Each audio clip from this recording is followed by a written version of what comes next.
মই গম পাইছো দেখা পোৱা নাই বুলি তথাপিতো মই যিমানখিনি পাৰো কম আপোনালোকে শুনিবই লাগিব ঠিক আছে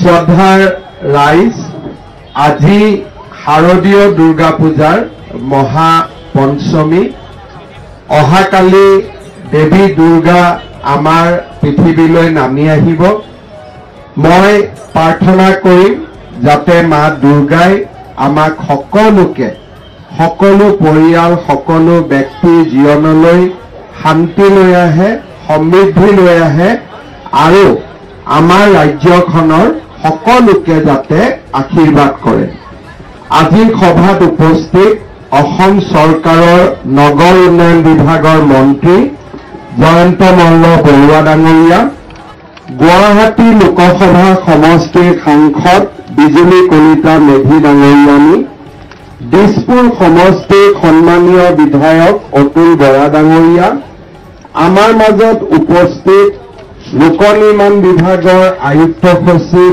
বিভূতি শইকীয়া ডাঙৰীয়া পৱন তেৰণ ডাঙৰীয়া আমাৰ জিলা আয়ুক্ত সুমিত চাতৰণ ডাঙৰীয়া প্ৰয়াত জয়ন্ত হাজৰিকাৰ সুযোগ্য পত্নী আৰু শিল্পী মনীষা হাজৰিকা ডাঙৰীয়ানী উপস্থিত আই মাতৃসকল যুৱক যুৱতী বন্ধু বান্ধৱীসকল আৰু মোৰ সন্মানৰ ৰাইজ পানীখাইটি ৰেলৱে উৰণ সেতু 2021 চনত আমি নিৰ্মাণ আৰম্ভ কৰিছিলোঁ আৰু আজি এই মহা পঞ্চমীৰ দিনটোত আমি এই উৰণ সেতুখন আপোনালোকৰ বাবে উৎসৰ্গা কৰিছোঁ আমি সকলোৱে জানো যে এই উৰণ সেতুৰ পৰা অলপ আগলৈ গ'লে আমি পবিতৰা মায়ঙৰ দৰে ইতিহাস প্ৰসিদ্ধ স্থান পাম আৰু তাৰ পৰা অলপ আগলৈ গ'লে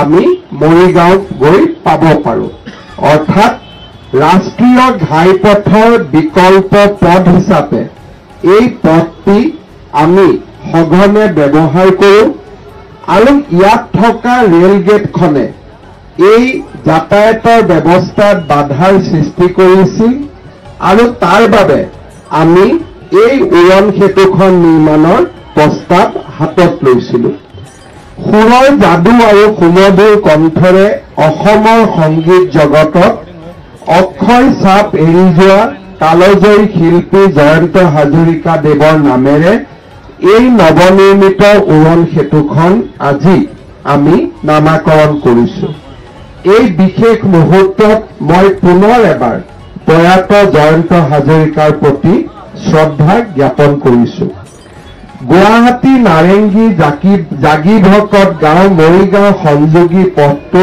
গুৱাহাটী মহানগৰীৰ এটা অত্যন্ত গুৰুত্বপূৰ্ণ ব্যস্ততাপূৰ্ণ পথ এই পথত থকা ৰেল গেটখনে সৃষ্টি কৰা সমস্যাৰ সমাধান কৰিবলৈ আমি 69 কোটি টকা ব্যয়েৰে 530.52 মিটাৰ দীঘল আৰু 7.5 মিটাৰ বহল উৰণ সেতুখন 48 মাহৰ ভিতৰত নিৰ্মাণ কৰি আমি উলিয়াব পাৰিছোঁ অতিশয় তৎপৰতাৰে প্ৰকল্পটো নিৰ্মাণ কৰাৰ বাবে লোক নিৰ্মাণ বিভাগৰ অভিযন্তাসকল আৰু এই উৰণীয়া সেতুৰ কন্ট্ৰেক্টৰ বি শৰ্মা ডাঙৰীয়াকে আদি কৰি সকলোকে মই বিশেষভাৱে ধন্যবাদ জনাইছোঁ এই সেতুখন আমি নিৰ্মাণ কৰোঁতে যথেষ্ট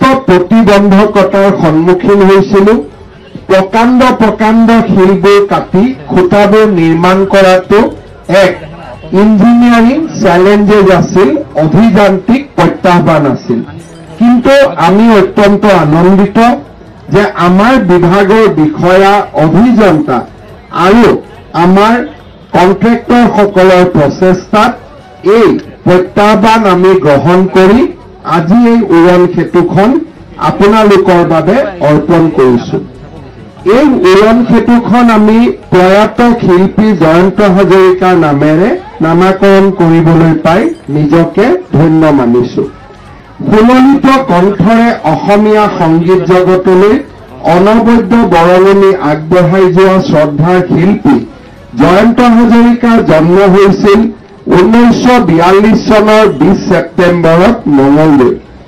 সুধাকণ্ঠ ডক্টৰ ভূপেন হাজৰিকাৰ কনিষ্ঠ ভাতৃ হিচাপে এক সাংস্কৃতিক পৰিৱেশত ডাঙৰ দীঘল হোৱা জয়ন্ত হাজৰিকাৰ সংগীতৰ প্ৰতি সৰুৰে পৰা প্ৰচুৰ ৰাপ আছিল।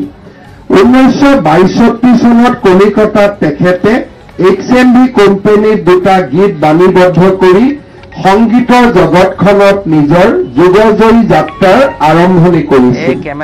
আগলি বতাহে কপালে কলৰে পাত কৃষ্ণচূড়া নামৰ গীত দুটাই সুৰকাৰ আৰু গায়ক হিচাপে জয়ন্ত হাজৰিকাক প্ৰতিষ্ঠিত কৰিছিল।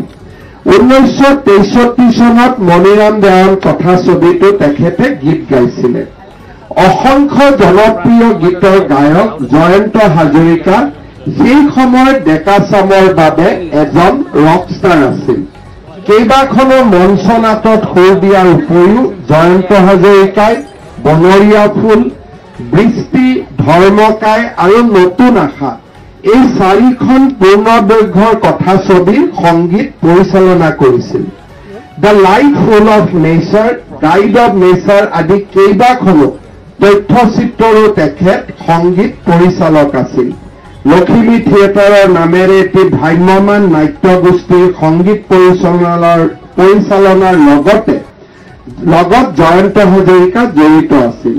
জ্যেষ্ঠ ভাতৃ সুধাকণ্ঠ ভূপেন হাজৰিকাৰ লগত তেখেতে পূব জাৰ্মানী, বাংলাদেশ আদি দেশত সংগীত পৰিৱেশন কৰিছিল। জয়ন্ত হাজৰিকা আছিল এগৰাকী প্ৰকৃত গণশিল্পী। বানপীড়িত ৰাইজৰ বাবে সাহায্য সংগ্ৰহ কৰিবলৈ সুৰ বাহিনী গঠন কৰি তেখেতে ট্ৰাকত উঠি উজনি অসমৰ বিভিন্ন স্থানত গীত গাই ফুৰিছিল। নতুন আশা নামৰ কথাছবিখনৰ গীত বাণীবদ্ধ কৰিবলৈ গৈ 1977 চনৰ 15 অক্টোবৰত কলিকতাত আচম্বিতে তেখেতৰ মৃত্যু হৈছিল। জয়ন্ত হাজৰিকাৰ মৃত্যু আছিল অসমৰ সংগীত জগতৰ এক অপূৰণীয় ক্ষতি।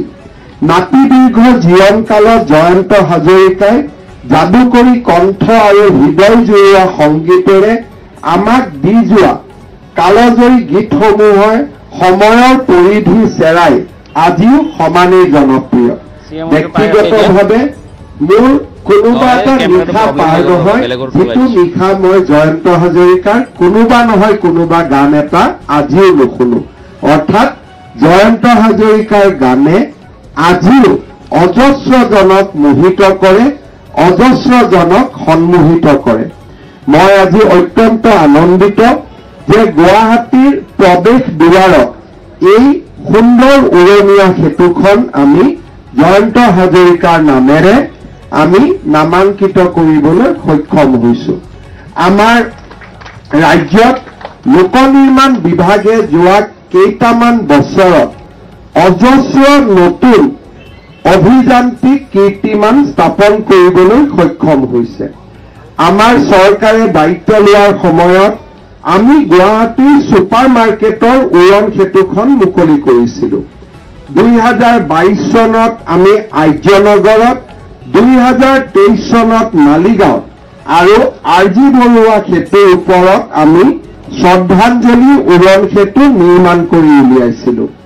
আৰু এই চাৰিওখন উৰণ সেতুৱে গুৱাহাটীৰ যান জঁটক যি প্ৰত্যাহ্বান আছিল তাক নিৰাময় কৰাত যথেষ্ট সফল হৈছে। এই বছৰৰ ফেব্ৰুৱাৰী মাহৰ ভিতৰত আমি নুনমাটিৰ পৰা গুৱাহাটী ক্লাবলৈ নিৰ্মাণ কৰা 5.5 কিলোমিটাৰৰ উৰণ সেতুখনো আমি জনতাৰ বাবে মুকলি কৰি দিয়াৰ বাবে দিনে নিশাই কাম আমি হাতত লৈছো।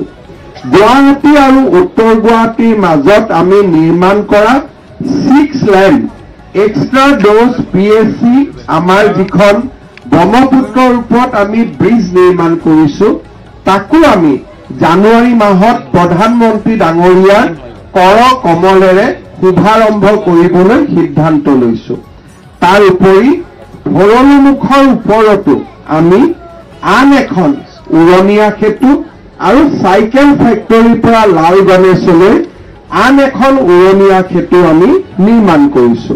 মই বিশ্বাস কৰোঁ এই আটাইবোৰ উৰণীয়া সেতু আমি ফেব্ৰুৱাৰী মাহৰ ভিতৰতে আমি নিৰ্মাণ কৰি জনতাৰ বাবে উৎসৰ্গিত কৰিবলৈ সক্ষম হ'ম।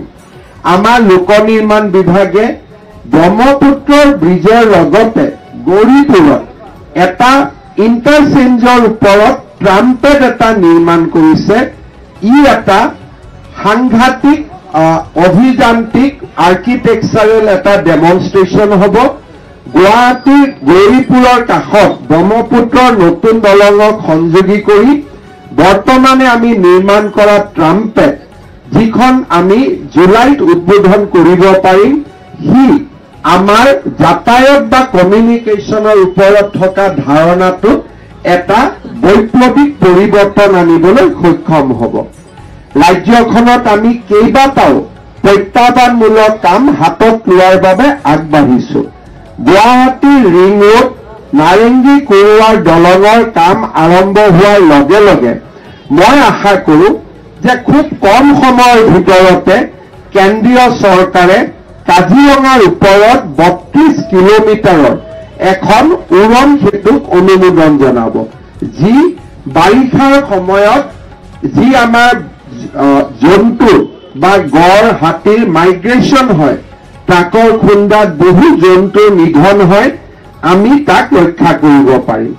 আৰু মই আশা কৰোঁ যে এই বছৰৰ ভিতৰতে আমি নুমলীগড় আৰু গহপুৰৰ মাজত আমাৰ যি সুৰংগ নিৰ্মাণৰ প্ৰচেষ্টা, সেই প্ৰচেষ্টাটো কেন্দ্ৰীয় চৰকাৰৰ আমি অনুমোদন পাবলৈ সক্ষম হ'ম।